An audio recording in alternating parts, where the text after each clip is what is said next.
Miss Maybe said, "Okay, guys, let's get out our history books." The whole class groaned.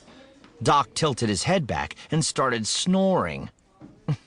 "Very funny," Miss Maybe said. "This is going to be fun, trust me. Abby, how about if you get us started?" Abby, she's the one who broke history. It was Abby and her stepbrother, Doc. You can thank them later. Everyone took out their textbooks. Thick books. Heavy. Kids lifted them high and let them drop onto their desks. It sounded like thunder. Ms. Maybe just shook her head. "Page 125, she said. "Today, we'll read about Abraham Lincoln."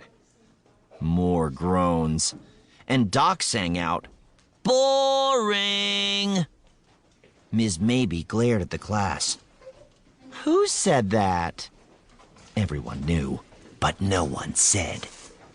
"Well, whoever it was," Ms. Maybe said, looking right at Doc, "you should be aware that you are not only rude, but also totally wrong." She pointed to a poster of Abraham Lincoln taped to the classroom wall. "Best president ever." Honest Abe. "Abraham Lincoln is one of our most important presidents," she said. "He basically saved the country and ended slavery. And he's certainly not boring. Come on, you'll see." And she said, "Abby, when you're ready."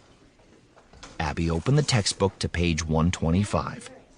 There was an old black and white picture of a house with a horse and wagon driving by. She read what it said at the top of the page. "Lincoln, from lawyer to president." A little louder, Abby," Ms. Maybe said. "We're going to show these people how exciting history can be." She read louder. "Abraham Lincoln sat at a large desk in his office in the city of Springfield, Illinois. He was reading a newspaper. After a little while, he put the newspaper down and stood up. He walked out of the room. He came back carrying a cup of coffee. He sat down again. He picked up the newspaper and began to read. Let's see what's in the old sports section today." Abby looked up from the book, pretty confused. "See?"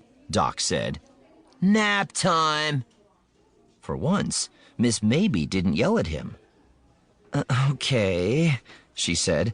"That wasn't the most thrilling part, I'll admit. Doc, since you're so interested, why don't you see what comes next?" He read aloud. "Abraham Lincoln turned to the next page of the newspaper. He took a sip of coffee. He put his feet up on his desk. He read some more. Every few minutes, he sipped his drink." Doc stopped. "Do I have to keep going?" he asked. "No, that's fine," Miss Maybe said. She looked at her own copy of the textbook. According to what it says here, he just sat at his desk all day. He read the paper, drank coffee, and, that's it. That's all he did." "Why do we have to know this stuff?" Doc asked. "It's important," Ms. Maybe said. "Why?" "It just is," she said. She was still looking at her book. "This really doesn't seem right.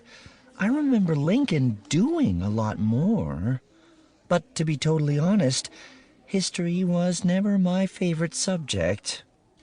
"Because it's boring," Doc said. "Well, this book is a little dry, I'll admit," Ms. Maybe said. She closed the textbook and said, "Let's do a math worksheet."